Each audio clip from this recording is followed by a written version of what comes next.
নমস্কার, আমি সোমতীর্থ। আজকে আমরা শুনব সত্যজিৎ রায়ের লেখা ফেলুদার গোয়েন্দাগিরি। চলুন তাহলে আজকে আমরা এই গল্পটা শুনি। রাজেনবাবুকে রোজ বিকেলে মেলে আসতে দেখি। মাথার চুল সব পাকা, গায়ের রং ফর্সা, মুখের ভাব হাসি খুশি।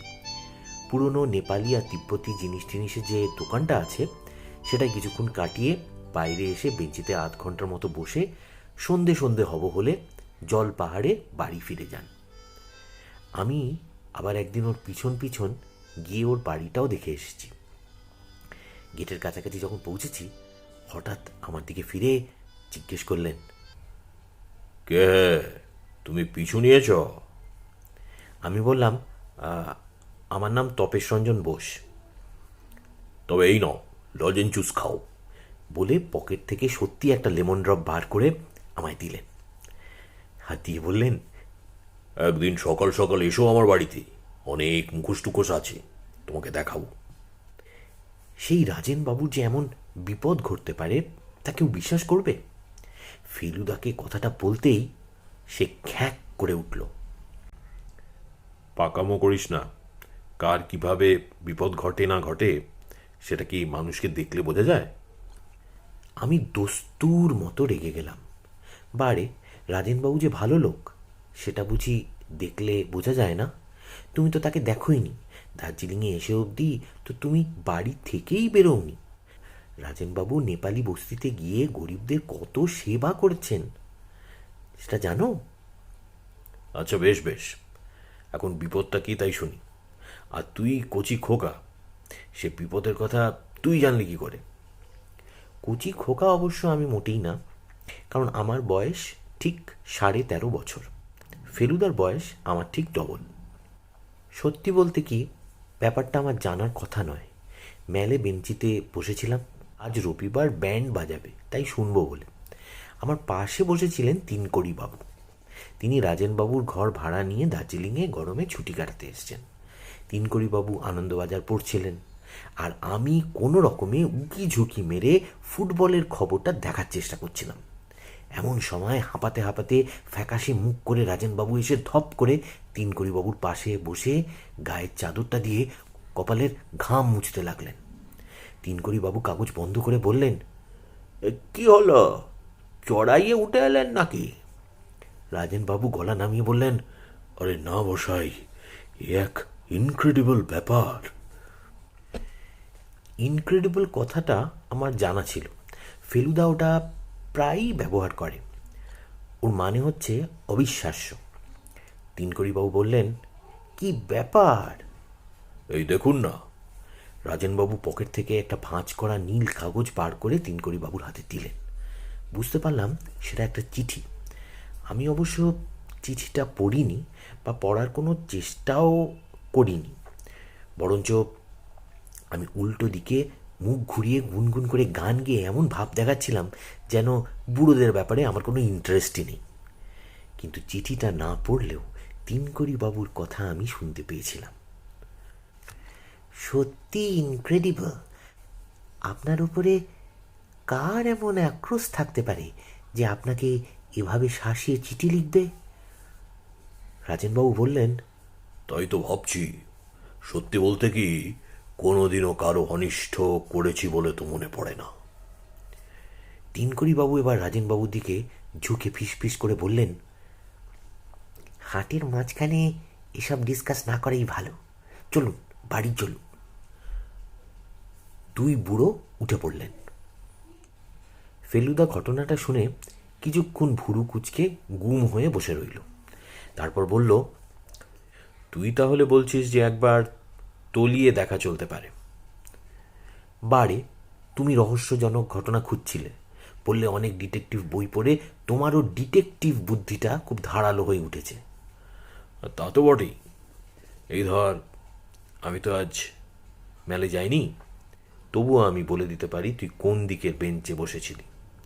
কোন দিকে? রাধা রেস্টুরেন্টের ডান পাশের বেঞ্চগুলোর একটাতে। আরে বাস, তুমি বুঝলে কি করে? আজ বিকেলে রোদ ছিল, তোর গালটা রোদে ঝলসেছে, ডান ধারেরটা ঝলসায়নি। তোর বাঁ গালটা রোদে ঝলসেছে, ডান ধারেরটা ঝলসায়নি। একমাত্র ওই বেঞ্চিগুলির একটাতে বসলেই পশ্চিমের রোদটা বাঁ গালে পড়ে। ইনক্রেডিবল! যাজ্ঞে, এখন কথা হচ্ছে রাজেন মজুমদারের বাড়িতে একবার যাওয়া দরকার। আর ৭৭ পা। আর যদি না হয়? হবেই ফেলুদা, আমি সেবার গুনেছিলাম। না হলে গাটটা তো? হ্যাঁ, কিন্তু বেশি জোরে না, জোরে মারলে মাথার ঘিলু এদিক ওদিক হয়ে যায়। কি আশ্চর্য, ৭৭-এ রাজেনবাবুর বাড়ি পৌঁছলাম না, আরও ২৩ পা এগিয়ে তবে ওর বাড়ির গেটের সামনে পড়লাম।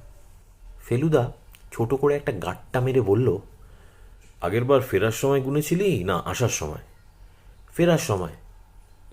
ইডিয়েট, ফেরার সময় তো ঢালে নামতে হয়। তুই নিশ্চয়ই ধাই ধাই করে বড় বড় স্টেপস নিয়েছিলি। তা হবে। নিশ্চয়ই তাই। আর তাই স্টেপস সেবার কম হয়েছিল, এবার বেশি হয়েছে। জোয়ান বয়সে ঢালে নামতে মানুষ বড় বড় পা ফেলে, দৌড়ানোর মতো। বুড়ো হলে ঢালুর বেলা ব্রেক কষে কষে ছোট ছোট পা ফেলতে হয়, না হলে মুখ থুবড়ে পড়ে। কাছাকাছি কোনো বাড়ি থেকে রেডিওতে গান শোনা যাচ্ছে। ফেলুদা এগিয়ে কলিং বেল টিপল। কি বলবে সেটা ঠিক করেছো ফেলুদা? যা খুশি তাই বলবো। তুই কিন্তু স্পিকটি নট। যতক্ষণ থাকবি এ বাড়িতে একটি কথা বলবি না। কিছু জিজ্ঞেস করলেও না? Shut up. একটা নেপালি চাকর এসে দরজাটা খুলে দিল। আন্দর আইয়ে সাপ, আন্দর আইয়ে। বৈঠকখানায় ঢুকলাম। বেশ সুন্দর পুরনো প্যাটার্নের কাঠের বাড়ি। শুনেছি রাজেনবাবু 10 বছর হলো রিটায়ার করে দার্জিলিংয়ে আছেন। কলকাতার বেশ নামকরা উকিল ছিলেন। চেয়ার টেবিল যা আছে ঘরে সব বেতের। যেটা সবচেয়ে বেশি চোখে পড়ে সেটা হচ্ছে চারদিকে দেওয়ালে টাঙানো সব অদ্ভুত দাঁত খিচানো চোখ রাঙানো মুখোশের শাড়ি। অদ্ভুত অদ্ভুত সব মুখোশ। আর আছে পুরনো ঢাল, তলোয়ার, ভোজালি, থালা, ফুলদানি, এইসব। কাপড়ের উপর রং করা বুদ্ধের ছবিও আছে। কত পুরনো কে জানে, কিন্তু তাতে যে সোনালি রংটা আছে সেটা এখনো ঝলমলে। আমরা দুজনে দুটো বেতের চেয়ারে বসলাম। ফেলুদা দেয়ালের দিকে দেখে বলল, পেরেকগুলো সব নতুন, মরচে ধরেনি। ভদ্রলোকের প্রাচীন জিনিসের শখটা বোধহয় খুব একটা বেশি প্রাচীন নয়। রাজেনবাবু ঘরে ঢুকলেন। আমি অবাক হয়ে দেখলাম ফেলুদা উঠে গিয়ে ঠিক করে একটা পেন নাম ঠুকে বলল, চিনতে পারছেন? আমি জয়কৃষ্ণ মিত্তিরের ছেলে, ফেলু। রাজেনবাবু প্রথমে চোখ কপালে তুললেন, তারপর চোখের দুপাশ কুচকিয়ে একগাল হেসে বললেন, বাবা, কত বড় হয়েছ তুমি! কবে এলে এখানে? বাড়ির সব ভালো তো? বাবা এসেছেন? ফেলুদা জবাব দিচ্ছে, আর আমি মনে মনে বলছি কি অন্যায়, এত কথা হলো আর ফেলুদা একবারও বলল না যে সে রাজেনবাবুকে চেনে। এবার ফেলুদা আমার পরিচয়টাও দিল। রাজেনবাবুর মুখ দেখে মনে হলোই না যে এই 7 দিন আগে আমাকে লজেন চুস দেওয়ার কথাটা ওনার মনে আছে। ফেলুদা এবার বলল, আপনার খুব প্রাচীন জিনিসের শখ দেখছি। রাজেনবাবু বললেন, এখন তো প্রায় নেশায় এসে দাঁড়িয়েছে। কতদিনের ব্যাপার?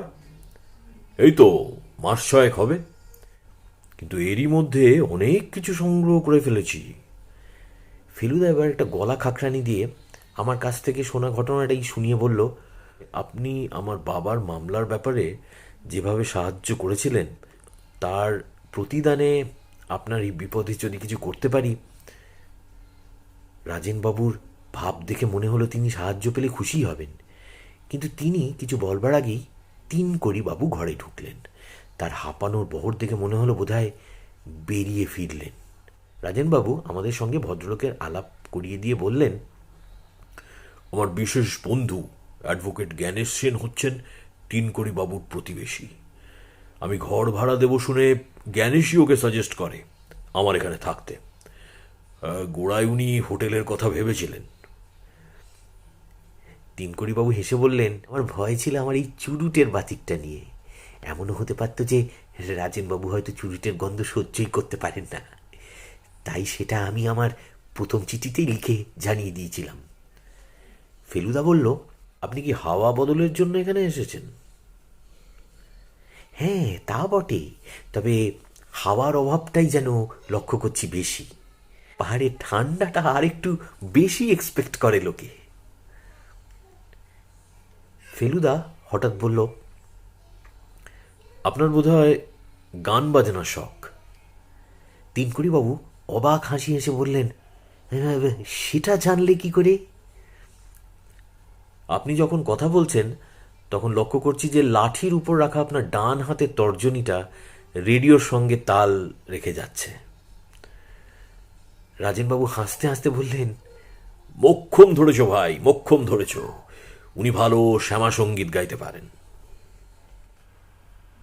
ফেলুদা এবার বলল, চিঠিটা হাতের কাছে আছে? রাজেনবাবু বললেন, হাতের কাছে কেন, একেবারে বুকের কাছে আছে।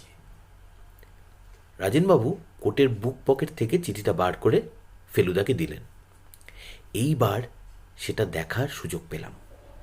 হাতে লেখা চিঠি নয়, নানান জায়গা থেকে ছাপা বাংলা কথা কেটে কেটে আঠা দিয়ে জুড়ে চিঠিটা লেখা হয়েছে। যা লেখা হয়েছে তা হলো এই: তোমার অন্যায়ের শাস্তি ভোগ করিতে প্রস্তুত হও। ফেলুদা বলল, এ চিঠি কি ডাকে এসেছে? রাজেনবাবু বললেন, হ্যাঁ, লোকাল ডাক। বলা বাহুল্য, দুঃখের বিষয় খামটা ফেলে দিয়েছি। দার্জিলিংয়েরই পোস্টমার্ক ছিল, ঠিকানাটাও ছাপা বাংলা, কথা কেটে কেটে লেখা। আপনার নিজের কাউকে সন্দেহ হয়? কি আর বলবো, কোনোদিনও কারো প্রতি কোনো অন্যায় বা অবিচার করেছি বলে তো মনে পড়ে না। আপনার বাড়িতে যাতায়াত করে এমন কয়েকজনের নাম করতে পারেন? হ্যাঁ, খুব সহজ। আমি লোকজনের সঙ্গে কমই মিশি। ডাক্তার ফণি মিত্তির আসেন অসুখ বিসুখ হলে। কেমন লোক বলে আপনার মনে হয়? ডাক্তার হিসেবে বোধহয় সাধারণ স্তরের, তবে তাতে আমার কিছু এসে যায় না, কারণ আমার ব্যায়ামও সাধারণ। সর্দি জ্বর ছাড়া আর কিছুই হয়নি দার্জিলিং এসে অবধি, তাই ভালো ডাক্তারের প্রয়োজন হয় না। চিকিৎসা করে পয়সা নেন? তা নেন বই কি, আর আমারও তো পয়সার অভাব নেই। মিথ্যে অব্লিগেশনে যাই কেন বলো। আর কে আসেন? সম্প্রতি মিস্টার ঘোষাল বলে এক ভদ্রলোকের যাতায়াত। এই দেখো। দরজার দিকে ফিরে দেখি একটি ফর্সা মাঝারি হাইটের স্যুট পরা ভদ্রলোক হাসি মুখে ঘরে ঢুকছেন। আমার নাম শুনলাম মনে হলো যেন। রাজেনবাবু বললেন, হ্যাঁ, এই মাত্রই আপনার নাম করা হয়েছে। আপনারও আমার মতো পুরনো জিনিসের শখ, সেটাই এই ছেলেটিকে বলতে যাচ্ছিল। আসুন আপনার সাথে আলাপ করিয়ে দিই। নমস্কার টমস্কারের পর মিস্টার ঘোষাল, পুরো নাম অবনী মোহন ঘোষাল, রাজেনবাবুকে বললেন, আপনাকে আজ দোকানে দেখলুম না, তাই ভাবলুম খোঁজ নিয়ে যাই। রাজেনবাবু বললেন, না না, আজ আসলে শরীরটা ঠিক ভালো যাচ্ছিল না। বুঝলাম রাজেনবাবু চিঠিটার কথা মিস্টার ঘোষালকে বলতে চান না। ফেলুদা মিস্টার ঘোষাল আসার সঙ্গে সঙ্গেই চিঠিটা হাতের তেলোর মধ্যে লুকিয়ে ফেলেছে। ঘোষাল বললেন, আপনি ব্যস্ত থাকলে আজ বরং আমি উঠি। আসলে আপনার ওই তিব্বতী ঘণ্টাটা একবার দেখার খুব ইচ্ছে ছিল। রাজেনবাবু বললেন, সে তো খুব সহজ ব্যাপার, হাতের কাছেই আছে। দাঁড়ান, আপনি বসুন। রাজেনবাবু ঘণ্টা আনতে পাশের ঘরে চলে গেলেন। ফেলুদা ঘোষালকে জিজ্ঞেস করল, আপনি কি একাই থাকেন? ভদ্রলোক দেওয়াল থেকে একটা ভোজালি নামিয়ে সেটা দেখতে দেখতে বললেন, আমি কোনো এক জায়গায় বেশি দিন থাকি না। আমার ব্যবসার জন্য প্রচুর ঘুরতে হয়। আমি কিউরিও সংগ্রহ করি। বাড়ি ফেরার পথে ফেলুদাকে জিজ্ঞেস করে জেনেছিলাম কিউরিও মানে দুষ্প্রাপ্য প্রাচীন জিনিস। রাজেনবাবু ঘণ্টাটা নিয়ে এলেন। দারুণ দেখতে জিনিসটা। নিচের অংশটা রূপোর তৈরি, হাতলটা তামা আর পিতলে মেশানো, আর তার উপরে লাল নীল সব পাথর বসানো। অবনীবাবু চোখ টোক কুচকে বেশ অনেকক্ষণ ধরে ঘণ্টাটা এদিক ওদিক ঘুরিয়ে ফিরিয়ে দেখলেন। রাজেনবাবু বললেন, কি মনে হয়? সত্যি দাও মেরেছেন মশাই, এ একেবারে খাঁটি পুরনো জিনিস। আপনি বললে আমার আর কোনো সন্দেহই থাকে না। দোকানদার কি বলেছিল জানেন? দোকানদার বলেছিল এটা নাকি একেবারে খোদ লামা প্রাসাদের জিনিস। কিছুই আশ্চর্য না, আপনি বোধহয় এটা হাতছাড়া করতে রাজি নন, মানে ভালো দাম পেলেও। রাজেনবাবু মিষ্টি করে হেসে ঘাড় নাড়তে নাড়তে বললেন, আসলে ব্যাপারটা কি জানেন, শখের জিনিস তো অনেক ভালোবেসে কিনে ফেলেছি। সেটাকে বেচে লাভ করব, এমনকি কেনা দরেও বেচবো, এই ইচ্ছে আমার নেই। অবনীবাবু ঘণ্টাটা ফিরিয়ে দিয়ে বললেন, আজ আমি আসি, কাল আশা করি বেরোতে পারবেন একবার। রাজেনবাবু বললেন, হ্যাঁ, ইচ্ছে তো আছে। অবনীবাবু বেরিয়ে যাওয়ার পর ফেলুদা রাজেনবাবুকে বলল, কটা দিন একটু না বেরিয়ে টেরিয়ে সাবধানে থাকা উচিত নয় কি? সেটাই বোধহয় ঠিক, কিন্তু মুশকিল কি জানো, সেই চিঠির ব্যাপারটা এতটাই অবিশ্বাস্য যে এটাকে ঠিক যেন আমি সিরিয়াসলি নিতে পারছি না। মনে হচ্ছে এটা যেন একটা ঠাট্টা, মানে যাকে বলে প্র্যাকটিক্যাল জোক। যতদিন না সেটা সম্বন্ধে ডেফিনিট হওয়া যাচ্ছে ততদিন বাড়িতেই থাকুন না। আপনার নেপালি চাকরটা কতদিনের? ও একেবারে গোড়া থেকেই আছে, কমপ্লিটলি রিলায়েবল। ফেলুদা এবার তিনকড়ি বাবুর দিকে ফিরে তাকালো। আপনি কি বেশিরভাগ সময় বাড়িতেই থাকেন? সকাল বিকেল ঘন্টাখানেক একটু এদিক ওদিক ঘুরে আসি আর কি, কিন্তু বিপদ যদি ঘটেই, আমি বুড়ো মানুষ, খুব বেশি কিছু করতে পারি কি? আমার বয়স হলো 64, রাজেনবাবুর চেয়ে 1 বছর কম। রাজেনবাবু বললেন, উনি চেঞ্জে এসেছেন, ওকে আর বাড়িতে বন্দি রাখার ফন্দি করছো কেন? আমি থাকবো, আমার চাকর থাকবে, এই যথেষ্ট। তোমরা চাও তো দুবেলা খোঁজ খবর নিয়ে যাও খন। বেশ, তাই হবে। ফেলুদা দেখা দেখি আমিও উঠে পড়লাম।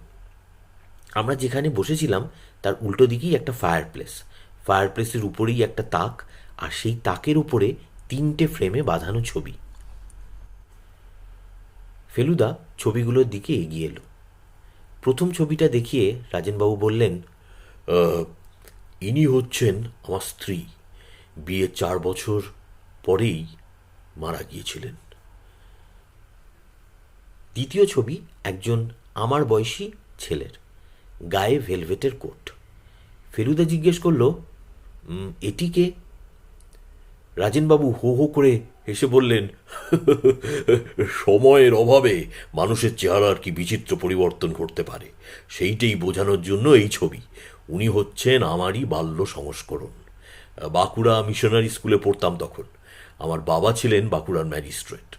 সত্যি ভারী ফুটফুটে চেহারা ছিল রাজেনবাবুর ছেলে বয়সে। অবশ্য ছবি দেখে ভুলো না, দুরন্ত বলে ভারী বদনাম ছিল আমার। শুধু যে মাস্টারদের জ্বালিয়েছি তা নয়, ছাত্রদেরও। একবার স্পোর্টসের দিন 100 ইয়ার্সে আমাদের বেস্ট রানারকে কাত করে দিয়েছিলাম, জাস্ট ল্যাং মেরে। তৃতীয় ছবিটা ফেলুদার বয়সী একজন ছেলের। রাজেনবাবু বললেন, সেটা তার একমাত্র ছেলে প্রবীরের। উনি এখন কোথায়? রাজেনবাবু গলা খাঁকড়িয়ে বললেন, সেটা ঠিক জানি না। বহুকাল ও দেশ ছাড়া, প্রায় 16 ইয়ার্স। আপনার সঙ্গে চিঠি লেখালেখি নেই? না। ফেলুদা দরজার দিকে এগোতে এগোতে বলল, ভারি ইন্টারেস্টিং কেস। আমি মনে মনে বললাম, ফেলুদা একেবারে বইয়ের ডিটেকটিভের মতো কথা বলছে। এটা একেবারে ছমছমে অন্ধকার হয়ে এসেছে। জলপাহাড়ের গায়ের বাড়িগুলোতে বাতি জ্বলে উঠেছে। পাহাড়ের নিচের দিকে চেয়ে দেখলাম রঙ্গিত উপত্যকা থেকে কুয়াশা উপর দিকে উঠছে। রাজেনবাবু আর তিনকড়িবাবু আমাদের সঙ্গে গেট অবধি এলেন। রাজেনবাবু গলা নামিয়ে ফেলুদাকে বললেন, তুমি ছেলে মানুষ, তাও তোমাকে বলছি, একটু যে নার্ভাস বোধ করছি তা নয়। এমন শান্তিপূর্ণ পরিবেশে এরকম চিঠি যেন বিনা মেঘে বজ্রপাত। ফেলুদা বেশ জোরের সঙ্গেই বলল, আপনি কিছু ভাববেন না, আমি এর সমাধান করবই। আপনি নিশ্চিন্তে বিশ্রাম করুন গিয়ে। রাজেনবাবু বললেন, good night and thank you so much. এবার তিনকড়িবাবু ফেলুদাকে বললেন, তোমার তোমাকে তুমি করেই বলছি। তোমার অবজারভেশন ক্ষমতা দেখে আমি সত্যিই খুব ইমপ্রেসড হয়েছি। ডিটেকটিভ গল্প আমিও অনেক পড়েছি এককালে। এই চিঠিটার ব্যাপারে আমি হয়তো তোমাকে কিছুটা হলেও সাহায্য করতে পারবো। তাই নাকি? এই যে টুকরো টুকরো ছাপা কথা কেটে চিঠিটা লেখা হয়েছে, এর থেকে কি বুঝলে বলো তো? ফেলুদা কয়েক সেকেন্ড ভেবে বলল, 1 নম্বর, কথাগুলো কাটা হয়েছে খুব সম্ভব ব্লেড দিয়ে, কাঁচি দিয়ে নয়। Very good. 2 নম্বর, কথাগুলো নানা রকম বই থেকে নেওয়া হয়েছে, কারণ হরফ ও কাগজে তফাৎ রয়েছে। Very good. হ্যাঁ, সেই সব বই সম্বন্ধে কোনো আইডিয়া করতে পেরেছ? চিঠির 2 শব্দ, শাস্তি আর প্রস্তুত, মনে হচ্ছে খবরের কাগজ থেকে কাটা। আনন্দবাজার, তাই বুঝি? ইয়েস, ওই টাইপটা আনন্দবাজারই ব্যবহার হয়, অন্য কোনো বাংলা কাগজে হয় না।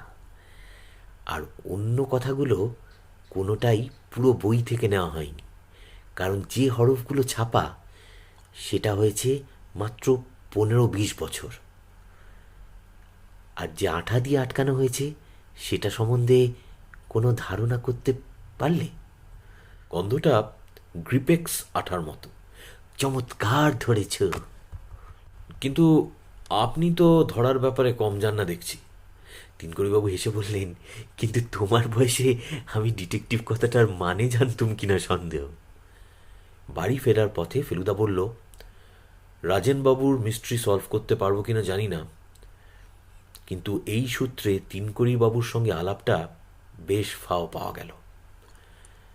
আমি বললাম, বলে উনি ব্যাপারটা তদন্ত করুন না, তুমি আর মিথ্যে মাথা ঘামাচ্ছ কেন? আহা, বাংলা হরফের ব্যাপারটা জানা আছে বলে কি উনি সব কিছুই জানবেন নাকি? ফেলুদার কথাটা শুনে ভালোই লাগলো। ওর মতো বুদ্ধি আশা করি তিনকড়িবাবুর নেই। মাঝে মাঝে ফোড়ন দিলে আপত্তি নেই, কিন্তু আসল কাজটা যেন ফেলুদাই করে। কাকে অপরাধী বলে মনে হচ্ছে ফেলুদা? কথাটার মাঝখানেই ফেলুদা থেমে গেল। তার দৃষ্টি দেখলাম একজন লোককে ফলো করে পিছন দিকে ঘুরছে। লোকটাকে দেখলি? কই, না তো, মুখটা তো দেখিনি। ল্যাম্পের আলোটা পড়লো আর ঠিক মনে হলো। ফেলুদা আবার থেমে গেল। কি মনে হলো ফেলুদা? না, বোধহয় আমার চোখের ভুল। চ, পা চালিয়ে চ, খিদে পেয়েছে। ফেলুদা হলো আমার মাস্তুতো দাদা। ও আর আমি আমার বাবার সঙ্গে দার্জিলিংয়ে বেড়াতে এসে শহরের নিচের দিকে স্যানিটোরিয়ামে উঠেছি। স্যানিটোরিয়াম ভর্তি বাঙালি। বাবা তাদেরই মধ্যে থেকে সমবয়সী বন্ধু জুটিয়ে নিয়ে তাস টাস খেলে গল্প টল্প করে সময় কাটাচ্ছেন। আমি আর ফেলুদা কোথায় যাই কি করি তা নিয়ে বিশেষ মাথা ঘামান না। আজ সকালে আমার ঘুম থেকে উঠতে একটু দেরি হয়েছে। উঠে দেখি বাবা রয়েছেন, কিন্তু ফেলুদার বিছানা খালি। কি ব্যাপার? বাবাকে জিজ্ঞেস করতে বললেন, আরে ও তো এসে অবধি কাঞ্চনজঙ্ঘা দেখেনি। আজ দিনটা পরিষ্কার দেখে বোধহয় আগে ভাগে বেরিয়ে গেছে। আমি কিন্তু মনে মনে আন্দাজ করছিলুম যে ফেলুদা তদন্তের কাজ শুরু করে দিয়েছে, আর সেই কাজেই ও বেরিয়েছে। কথাটা ভেবে ভারী রাগ হলো। আমাকে বাদ দিয়ে কিছু করার কথা ফেলুদার নয়। যাই হোক, আমি মুখটুক ধুয়ে চা টা খেয়ে বেরিয়ে পড়লাম। লেডেন লা রোডের ট্যাক্সি স্ট্যান্ডের কাছাকাছি এসে ফেলুদার সঙ্গে দেখা হয়ে গেল। আমি বললাম, বারে তুমি আমায় ফেলে বেরিয়েছো কেন? শরীরটা একটু ম্যাজম্যাজ করছিল, তাই ডাক্তার দেখাতে গেছিলাম। ফণি ডাক্তার? তোরও তো দেখছি বুদ্ধি একটু একটু খুলছে। দেখালে? 4 টাকা ভিজিট নিল, আর একটা ওষুধ লিখে দিল। ভালো ডাক্তার? অসুখ নেই তাও পরীক্ষা করে ওষুধ দিচ্ছে, এমন ডাক্তার বুঝে দেখ। তারপর বাড়ির যা চেহারা দেখলাম, তাতে পসার যে খুব বেশি তাও মনে হয় না। তাহলে উনি কি কখনোই চিঠিটা লেখেননি? কেন? গরিব লোকের অত সাহস হয়? তা টাকার দরকার হলে হয় বই কি।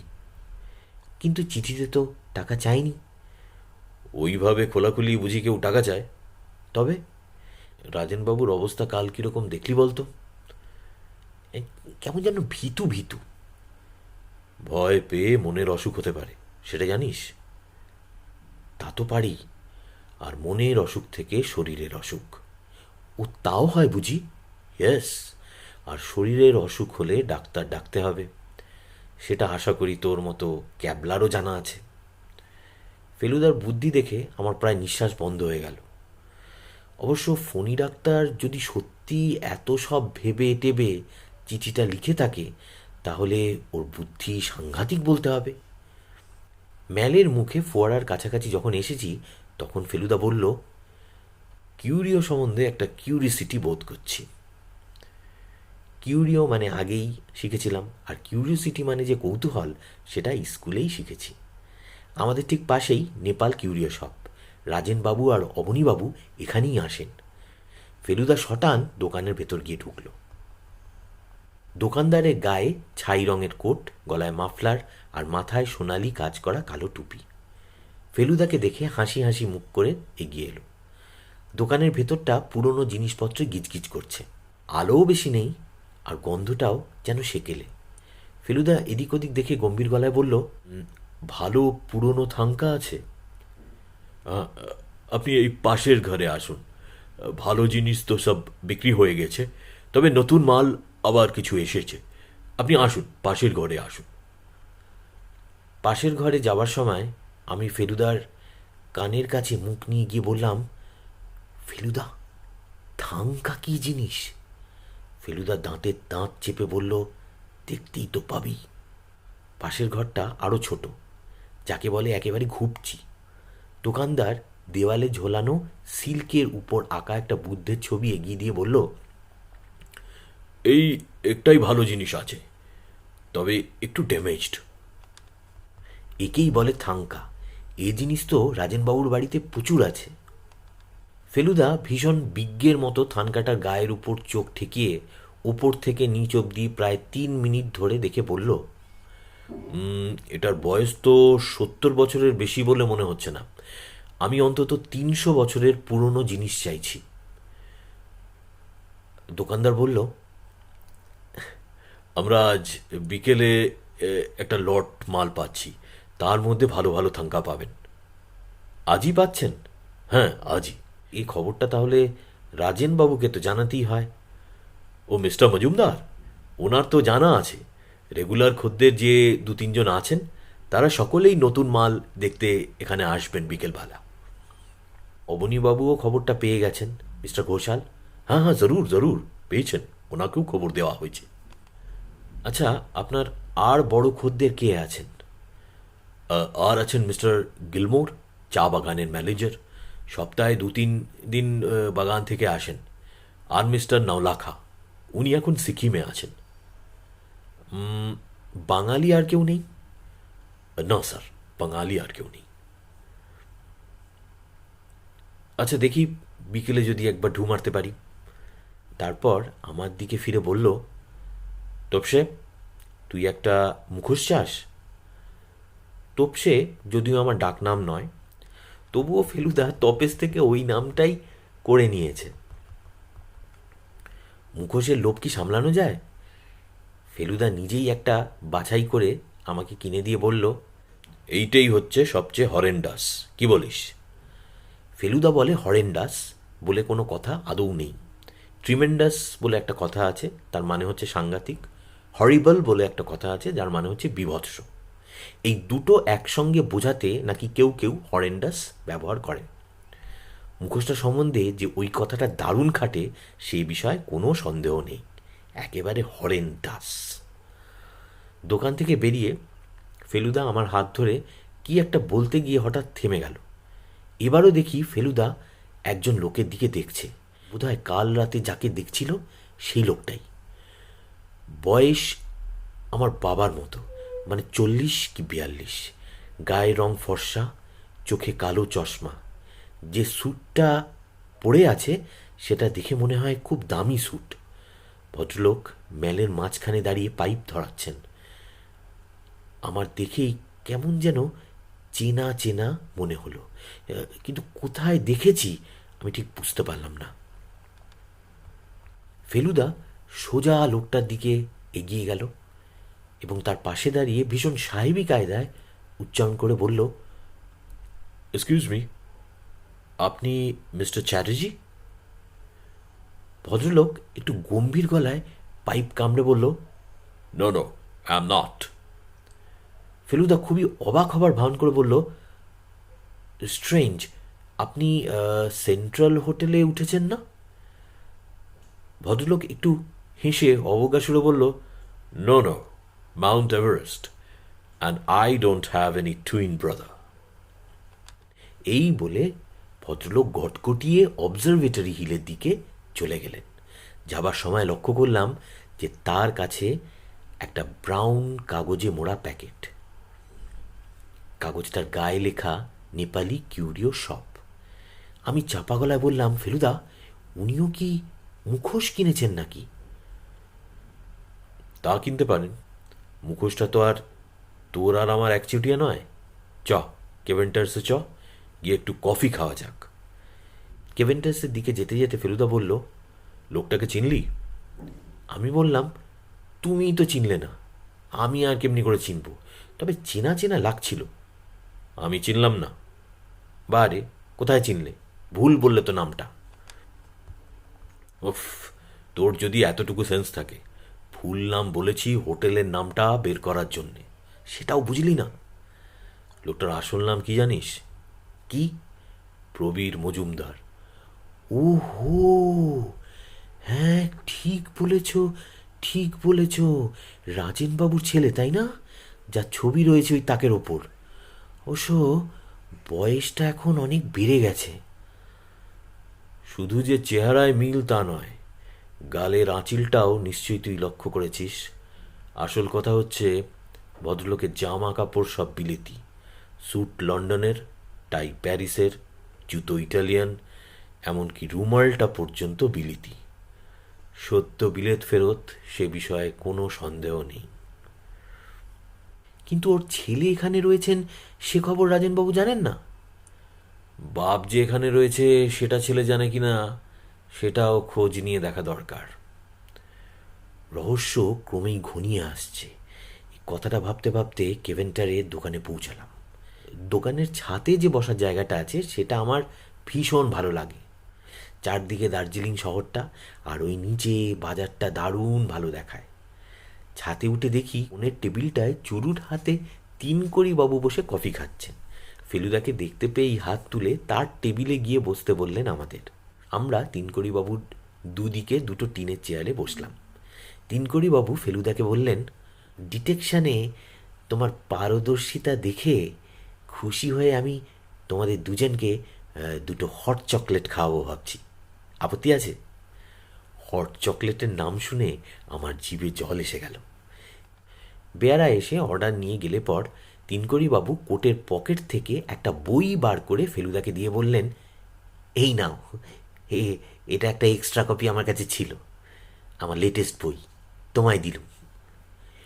বইয়ের মলারটা দেখে ফেলুদার মুখটা হাঁ হয়ে গেল। আপনার বই মানে? আপনার লেখা? আপনি গুপ্তচর নাম নিয়ে লেখেন? তিনকড়িবাবু আধ বোঝা চোখে অল্প হাসি এসে মাথা নেড়ে হ্যাঁ বললেন। ফেলুদার অবাক ভাব যেন বেড়ে গেল। সে কি, আপনার সব কটা উপন্যাস যে আমার পড়া। বাংলায় আপনার ছাড়া আর কারু রহস্য উপন্যাস পড়তে আমার তেমনটা ভালো লাগে না। Thank you, thank you. ব্যাপারটা কি জানো, এখানে একটা প্লট মাথায় নিয়ে লেখার জন্য এসেছিলাম। এখন দেখছি বাস্তব জীবনের রহস্য নিয়েই মাথা ঘামিয়ে ছুটিটা ফুরিয়ে গেল। আমার কিন্তু সত্যি দারুণ লাগ, আপনার সঙ্গে এভাবে আলাপ হয়ে গেল। দুঃখের বিষয়, আমার ছুটির মেয়াদ সত্যিই ফুরিয়ে এসেছে। কাল সকালে আমি এখান থেকে চলে যাচ্ছি। আশা করছি যাবার আগে তোমাদের আরও কিছুটা হেল্প করে দিয়ে যেতে পারবো। ফেলুদা এবার তার এক্সাইটিং খবরটা তিনকড়িবাবুকে দিয়ে দিল। রাজেনবাবুর ছেলেকে আজ দেখলাম। বলো কি হে? এই তো 10 মিনিট আগে। তুমি তুমি ঠিক বলছো? তুমি চিনতে পেরেছো ঠিক? 14 আনা শিওর। মাউন্ট এভারেস্ট হোটেলে গিয়ে খোঁজ করলে বাকি 2 আনাও পুরো হয়ে যাবে বোধ হয়। তিনকড়িবাবু হঠাৎ একটা দীর্ঘশ্বাস ফেললেন। রাজেনবাবুর মুখে তার ছেলের কথা শুনেছ? হ্যাঁ, কাল যা বললেন তার বেশি শুনিনি। আমি শুনেছি অনেক কথা। ছেলেটি অল্প বয়সে বকে গিয়েছিল। বাপের সিন্দুক থেকে টাকা চুরি করে ধরা পড়েছিল। রাজেনবাবু তাকে ত্যায্যপুত্র করেন, বাড়ি থেকে বেরিয়ে যেতে বলেন। ছেলেটিও গিয়েছিল তাই। 24 বছর বয়স তখন তার, একেবারে নিখোঁজ। রাজেনবাবু অনেক অনুসন্ধান করেছিলেন, কারণ পরে তার অনুতাপ হয়, কিন্তু ছেলে কোনো খোঁজ খবর নেয়নি বা দেয়নি। বিলেতে তাকে দেখেছিলেন রাজেনবাবুরই এক বন্ধু। তাও সে আজ থেকে 10-12 বছর আগেকার কথা হবে। রাজেনবাবু তাহলে জানেন না যে তার ছেলে এখানে আছে? নিশ্চয়ই না। আমার মনে হয় ওকে না জানানোই ভালো। একেই চিঠির শখ, আর তার উপর। তিনকড়িবাবু হঠাৎ থেমে গেলেন। তারপর ফেলুদার দিকে ফিরে বললেন, হ্যাঁ, আমার বুদ্ধি শুদ্ধি সব লোপ পেয়েছে। রহস্য উপন্যাস লেখা আমার ছেড়ে দেওয়া উচিত। ফেলুদা হাসতে হাসতে বলল, প্রবীর মজুমদার যে চিঠি লিখে থাকতে পারে সেটা আপনার খেয়াল হয়নি তো? এক্স্যাক্টলি, কিন্তু তিনকড়িবাবু অন্যমনস্ক হয়ে গেলেন। বেয়ারা হট চকলেট এনে টেবিলে রাখতে তিনকড়িবাবু যেন একটু জাগিয়ে উঠলেন। ফেলুদার দিকে ফিরে বললেন, ফণি মিত্তিরকে কেমন দেখলে? ফেলুদা যেন একটু হকচকিয়ে গেল। সে কি, আপনি কি করে জানলেন যে আমি ওখানে গিয়েছিলাম? তুমি যাওয়ার অল্পক্ষণ পরে আমিও গিয়েছিলাম। ও, আমায় রাস্তায় দেখেছিলেন বুঝি? না না, তবে? ডাক্তারের ঘরের মেঝেতে একটি মরা সিগারেট দেখে জিজ্ঞেস করলাম কে খেয়েছে। ডাক্তার ধূমপান করেন না। ফণিবাবু তখন বর্ণনা দিলেন। তাতে তোমার কথাই মনে হলো। যদিও তোমাকে আমি সিগারেট খেতে দেখিনি, কিন্তু এখন তোমার আঙুলের গায়ে হলুদ রং দেখে বুঝতে পারছি তুমি বেশ ভালোই সিগারেট খাও। ফেলুদা তিনকড়িবাবুর বুদ্ধির তারিফ করে বলল, আপনারও কি ফণি মিত্তিরকে সন্দেহ হয়েছিল নাকি? তা হবে না? লোকটাকে দেখলে অভক্তি হয় কি না? হ্যাঁ, তা হয়। রাজেনবাবু যে কেন ওকে আমল দেন জানি না। তাও জানো না বুঝি? দার্জিলিংয়ে আসার কিছুদিনের মধ্যে রাজেনবাবু ধম্মকম্মের দিকে মন যায়। তখন ফণিবাবুই তাকে এক গুরুর সন্ধান দেন। একই গুরুর শিষ্য হিসেবে ওদের যে প্রায় ভাই ভাই সম্পর্ক হয়ে। ফেলুদা জিজ্ঞেস করল, ফণি মিত্তিরের সঙ্গে কথা বলে কি বুঝলেন? কথা তো ছুতো, আসলে বইয়ের আলমারিগুলোর দিকে একবার চোখ বুলিয়ে নিচ্ছিল। বাংলা উপন্যাস আছে কিনা দেখার জন্যে? ঠিক বলেছ। আমিও দেখেছি, প্রায় নেই বললেই চলে। আর যা আছে তাও আদ্যিকালের। ঠিক। তবে ফণি ডাক্তার অন্যের বাড়ির বই থেকেও কথা কেটে চিঠি তৈরি করতে পারে। হ্যাঁ, তা পারি। তবে ভদ্রলোককে দেখে ভারী কুঁড়ে বলে মনে হয়। এ ব্যাপারে অতটা কাঠখড় পোড়াবে, সেটা কেন যেন বিশ্বাস হয় না। ফেলুদা এবার বলল, অবনী ঘোষাল লোকটা সম্পর্কে আপনার কি ধারণা? বিশেষ সুবিধের লোক নয় বলেই আমার বিশ্বাস। ভারী ওপর চালাক। আর ওসব প্রাচীন শিল্পটিল্প কিছু না, ওর আসল লোভ হচ্ছে টাকার। এখন খরচ করে জিনিস কিনছে, পরে বিদেশিদের কাছে বিক্রি করে 5 গুণ প্রফিট করবে। ওর পক্ষে এই হুমকি চিঠি দেওয়ার কোনো কারণ থাকতে পারে বলে আপনার মনে হয় কি? সেটা এখনো তলিয়ে দেখিনি। আমি একটা কারণ আবিষ্কার করেছি। আমি অবাক হয়ে ফেলুদার দিকে চাইলাম। ও চোখ দুটো কেমন জল করছে। তিনকড়িবাবু বললেন, কি কারণ? ফেলুদা গলাটা নামিয়ে নিয়ে বলল, যে দোকান থেকে ওরা জিনিস কেনেন সেখানে কিছু ভালো নতুন মাল আজ বিকেলে আসছে। এবার তিনকড়িবাবুর চোখও জল করে উঠল। বুঝেছি, হুমকি চিঠি পেয়ে রাজেন মজুমদার ঘরবন্দি হয়ে থাকবেন, আর সেই ফাঁকতালে অবনী ঘোষাল দোকানে গিয়ে সব লুটে পুটে নেবে। এক্স্যাক্টলি। তিনকড়িবাবু চকলেটের পয়সা দিয়ে উঠে পড়লেন। আমরা দুজনে উঠলাম। উৎসাহে আর উত্তেজনায় আমার বুকটা একদম টিপটিপ করছিল। অবনী ঘোষাল, প্রবীর মজুমদার আর ফণী মিত্তির, এই তিনজনকেই তাহলে সন্দেহ করার কারণ আছে। 15 মিনিটের মধ্যে মাউন্ট এভারেস্ট হোটেলে গিয়ে ফেলুদা সেই খবরটা জেনে নিল। প্রবীর মজুমদার বলে একজন ভদ্রলোক সেই হোটেলের 16 নম্বর ঘরে 5 দিন হলো এসে রয়েছেন। বিকেলের দিকে রাজেনবাবুর বাড়িতে যাবার কথা ফেলুদা বলছিল, কিন্তু দুপুর থেকে মেঘলা করে 4টে নাগাদ তেড়ে বৃষ্টি এলো। আকাশের চেহারা দেখে মনে হলো বৃষ্টি সহজে থামবে না। ফেলুদা সারাটা সন্ধে খাতা পেন্সিল নিয়ে কি সব যেন হিসেব করলো। আমার ভীষণ জানতে ইচ্ছে করছিল ও কি লিখছে, কিন্তু জিজ্ঞেস করতে সাহস হলো না। শেষটায় আমি তিনকড়িবাবুর বইটা নিয়ে পড়তে আরম্ভ করলাম। কি দারুণ থ্রিলিং গল্প! পড়তে পড়তে রাজেনবাবুর চিঠির ব্যাপারটা মন থেকে প্রায় মুছেই গেল। 8টা নাগাদ বৃষ্টি থামল, কিন্তু তখন এত শীত যে বাবা আমাদের বেরোতে দিলেন না। পরদিন ভোরবেলা ফেলুদার ধাক্কার চোটে ঘুম ভাঙল। ওট ওট, এই তপসে তপসে ওট। আমি ধড়মড়ি উঠে পড়লাম। ফেলুদা কানের কাছে মুখ এনে দাঁতে দাঁত চেপে এক নিঃশ্বাসে বলে গেল, রাজেনবাবুর নেপালি চাকরটা এসেছিল, বলো বাবু এক্ষুনি যেতে বলেছেন, বিশেষ দরকার। তুই যদি যেতে চাস তো। হ্যাঁ হ্যাঁ, সে আর বলতে।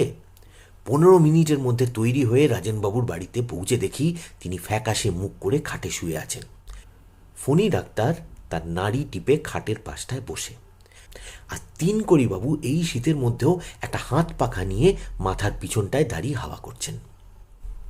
ফণীবাবুর নাড়ি দেখা হলে পর রাজেনবাবু যেন একটু কষ্ট করেই জোরে জোরে নিঃশ্বাস নিতে নিতে বললেন, কাল রাত্রে 12টার কিছু পরে, বুঝলে, ঘুমটা ভাঙতে বিদ্যুতের আলোয় আমার মুখের ঠিক সামনে I saw masked face. Masked face মানে মুখোশ পরা মুখ। রাজেনবাবু দম নিলেন। ফণী মিত্তির দেখলাম একটা প্রেসক্রিপশন লিখছেন। রাজেনবাবু বললেন, দেখে এমন হলো যে চিৎকারও বেরোলো না গলা দিয়ে। রাতটা যে কিভাবে কেটেছে তা বলতে পারি না। ফেলুদা বলল, জিনিসপত্র কিছু চুরি যায়নি তো? রাজেনবাবু বললেন, না, তবে আমার বিশ্বাস আমার বালিশের তলা থেকে আমার চাবির গোছাটা নিতেই সে আমার উপর ঝুঁকেছিল। ঘুম ভেঙে যাওয়াতে জানলা দিয়ে লাফিয়ে, ও হরিবল হরিবল।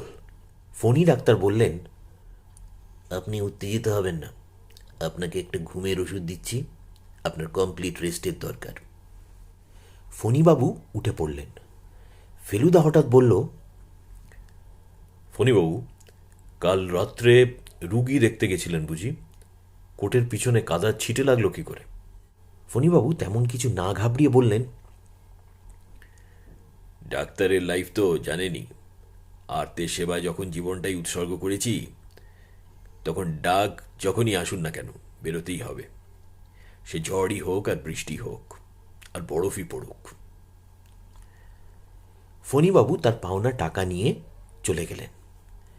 রাজেনবাবু এবার সোজা হয়ে উঠে বসে বললেন, তোমরা আসাতে অনেকটা সুস্থ বোধ করছি। বেশ খানিকটা ঘাবড়ে গেছিলুম, জানো তো।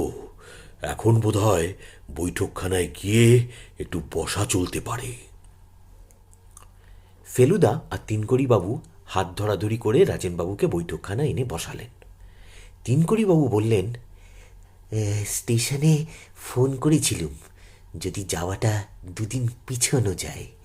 রহস্যের সমাধান না করে যেতে একেবারেই মন চাইছে না, কিন্তু ওরা বলল যে এ টিকিট ক্যান্সেল করলে 10 দিনের আগে বুকিং পাওয়া যাবে না। এটা শুনে আমার খুব ভালোই লাগলো। আমি চাইছিলাম ফেলুদা একাই ডিটেকটিভের কাজটা করুক। তিনকড়িবাবু যেন ফেলুদার অনেকটাই কাজ আগে আগে করে দিচ্ছিলেন।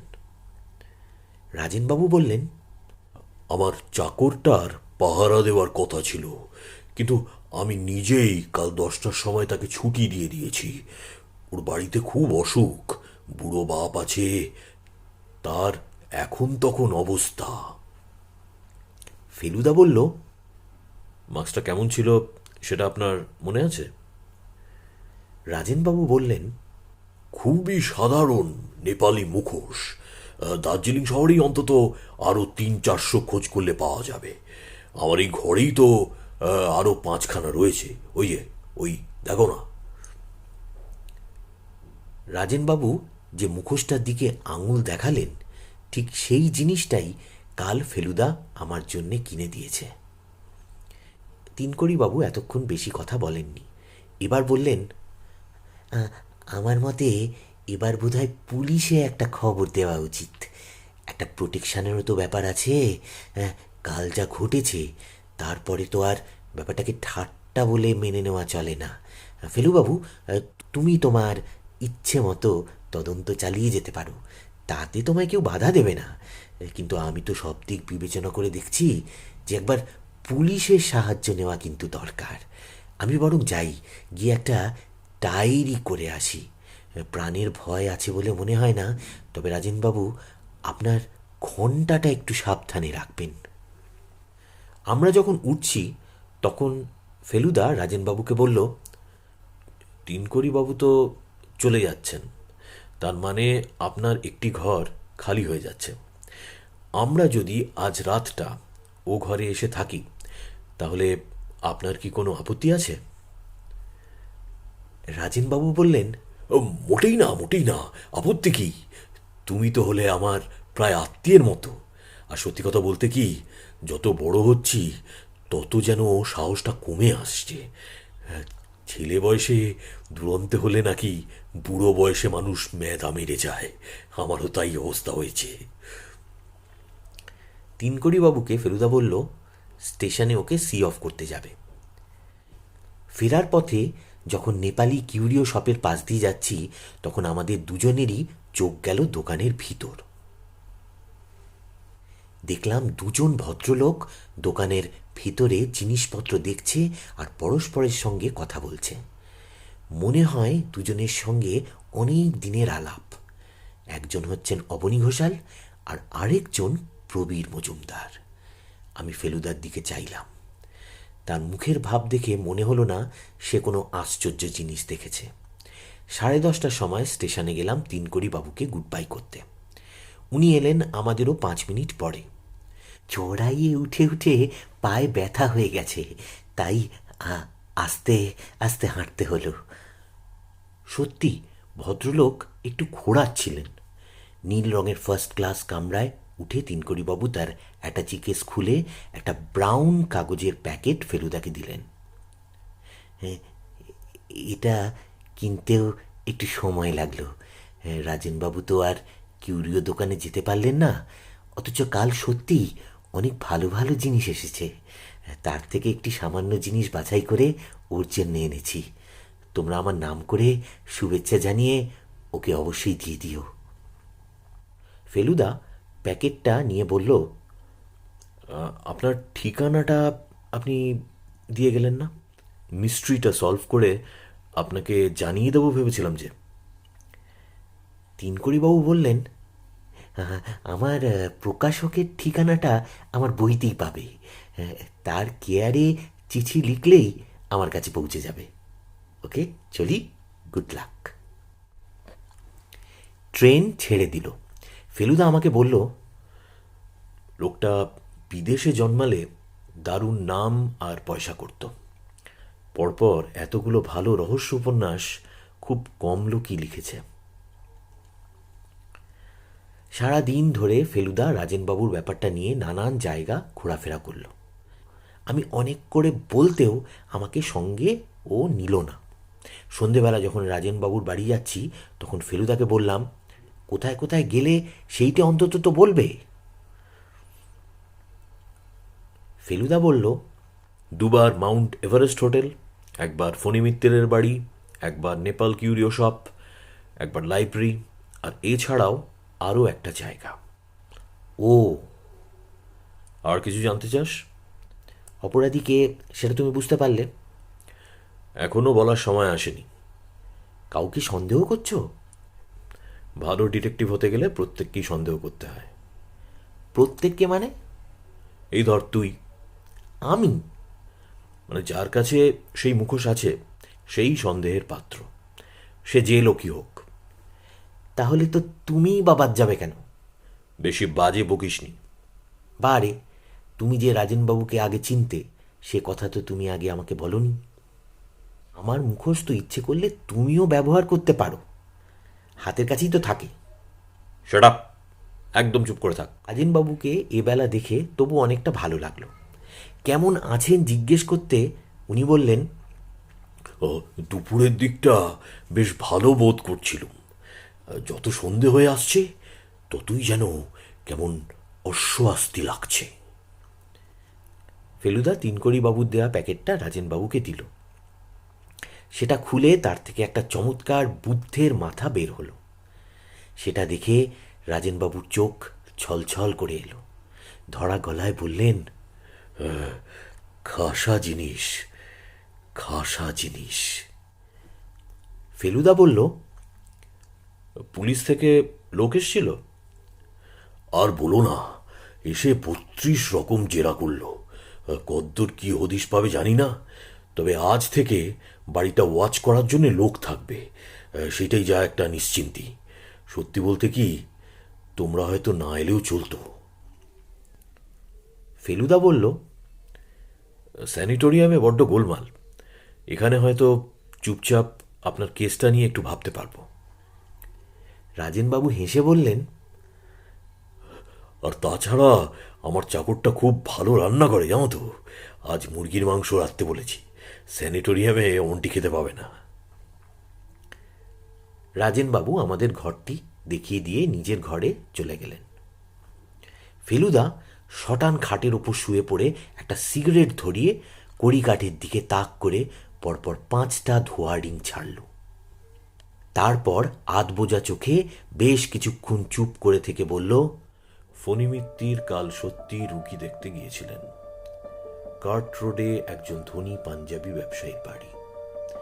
আমি খোঁজ নিয়েছি, 11:30 থেকে 12:30 অবধি উনি ওখানেই ছিলেন। তাহলে ফণি মিত্তির অপরাধী নন? ফেলুদা কথার জবাব না দিয়ে বলল, প্রবীর মজুমদার 16 বছর ইংল্যান্ডে থেকে বাংলা প্রায় ভুলেই গেছেন। তাহলে ওই চিঠি ওর পক্ষেও লেখা সম্ভব নয়, তাই তো? আর ওর টাকার কোনো অভাব নেই। আর তাছাড়া দার্জিলিংয়ে এসেও লেবংয়ে ঘোড় দৌড়ের বাজিতে উনি অনেক টাকা করেছেন। আমি দম আটকে বসে রইলাম। ফেলুদার আরও কিছু বলার আছে সেটা আমি বুঝতে পারলাম। আধ খাওয়া জ্বলন্ত সিগারেটটা ক্যারামের গুটি মারার মতো করে প্রায় 10 হাত দূরে জানলা দিয়ে বাইরে ফেলে দিয়ে ফেলুদা বলল, আজ চা বাগানের গিলমোর সাহেব দার্জিলিংয়ে এসেছে। প্ল্যান্টার্স ক্লাবে গিয়ে ওর সঙ্গেও দেখা করলাম। লামার প্রাসাদের আসল ঘণ্টা একটাই আছে, আর সেটা গিলমোরের কাছে। রাজেন বাবুরটা নকল। অবনী ঘোষাল সেটা জানে। তাহলে রাজেনবাবুর ঘণ্টাটা তেমন মূল্যবান নয়? না, আর অবনী ঘোষাল কাল রাত্রে একটা পার্টিতে প্রবীর মজুমদারের সঙ্গে রাত 9টা থেকে ভোর 3টে অবধি মাতলামি করেছে। ও, আর মুখোশ পরা লোকটা এসেছিল 12টার কিছু পরেই। হ্যাঁ। আমার বুকের ভিতরটা কেমন খালি খালি লাগছিল। বললাম, তাহলে? ফেলুদা কিছু না বলে একটা দীর্ঘ নিঃশ্বাস ফেলে খাট থেকে উঠে পড়ল। ওর ভুরু দুটো যে এত কুচকোতে পারে তা আমার জানাই ছিল না। কয়েক সেকেন্ড চুপ করে দাঁড়িয়ে থেকে কি যেন ভেবে ফেলুদা বৈঠকখানার দিকে চলে গেল।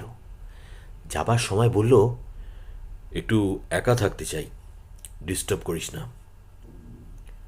কি আর করি, এবার ওর জায়গায় আমি বিছানায় শুলাম। সন্ধে হয়ে আসছে, ঘরের বাতিটা আর জ্বালতে ইচ্ছে করলো না। খোলা জানলা দিয়ে অবজারভেটরি হিলের দিকটায় অন্যান্য বাড়ির আলোগুলো দেখতে পাচ্ছিলাম। বিকেলে ম্যাল থেকে একটা গোলমালের শব্দ পাওয়া যায়, এখন সেটা মিলিয়ে আসছে। একটা ঘোড়ার খুঁড়ের আওয়াজ পেলাম, দূর থেকে কাছে এসে আবার মিলিয়ে গেল। সময় চলে যাচ্ছে, জানলা দিয়ে শহরের আলো কেমন ঝাপসা হয়ে আসছে, বোধহয় কুয়াশা হচ্ছে। ঘরের ভিতরটা এখন আরও অন্ধকার, একটা ঘুম ঘুম ভাব আসছে মনে হলো। চোখের পাতা দুটো কাছাকাছি এসে গেছে, এমন সময় মনে হলো কে যেন ঘরে এসে ঢুকেছে।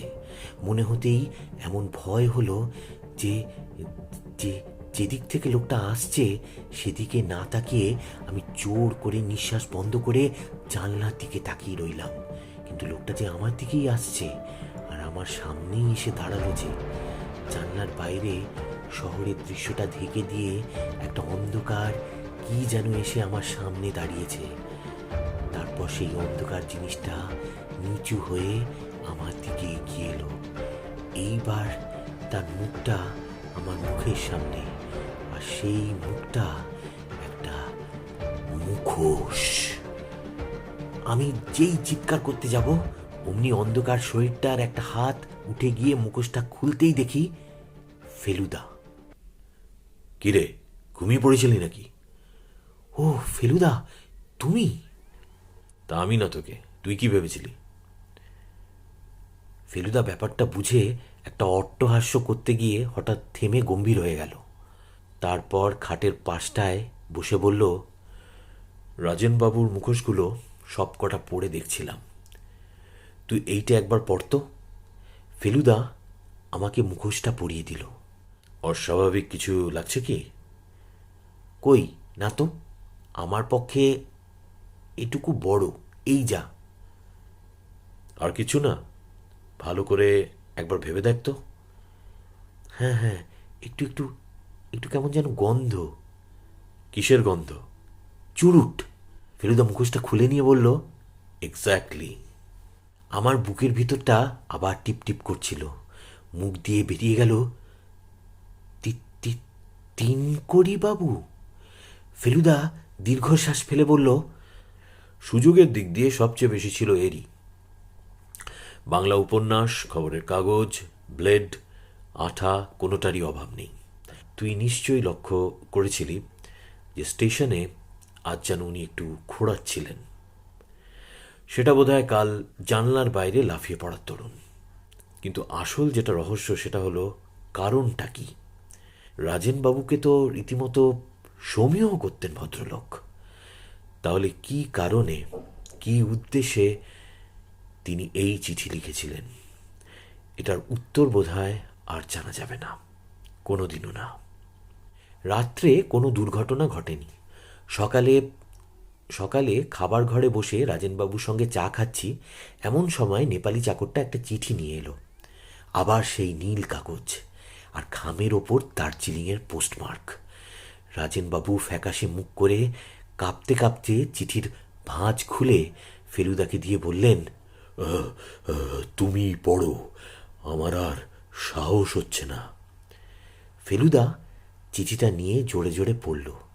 তাতে লেখা আছে, প্রিয় রাজু, কলকাতায় জ্ঞানেশের কাছ থেকে তোমার ঘরের খবর পেয়ে যখন তোমায় চিঠি লিখি তখনও জানতুম না আসলে তুমি কে।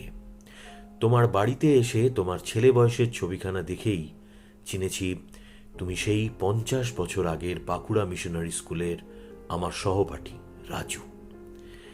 এতকাল পরেও যে পুরনো আক্রোশ জাগিয়ে উঠতে পারে সেটা আমার জানা ছিল না। অন্যায়ভাবে ল্যাং মেরে তুমি যে শুধু আমায় 100 ইয়ার্সে নিশ্চিত পুরস্কার ও রেকর্ড থেকে বঞ্চিত করেছিলে তাই নয়, আমাকে রীতিমতো জখমও করেছিলে।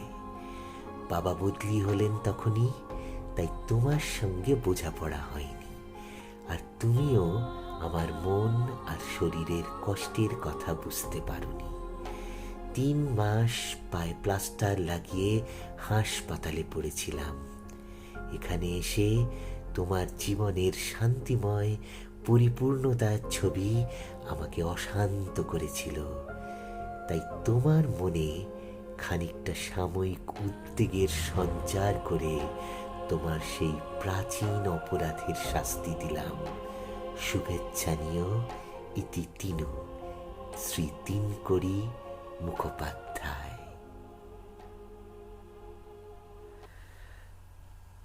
নমস্কার, তোমরা দেখছিলে এবং শুনছিলে সত্যজিৎ রায়ের লেখা প্রথম ফেলুদা কাহিনী, ফেলুদা আর গোয়েন্দাগিরি। সবাইকে ধন্যবাদ পুরোটা শোনার জন্যে। দেখতে থাকো, শুনতে থাকো lights, camera and Mohanlal. Thank you very much.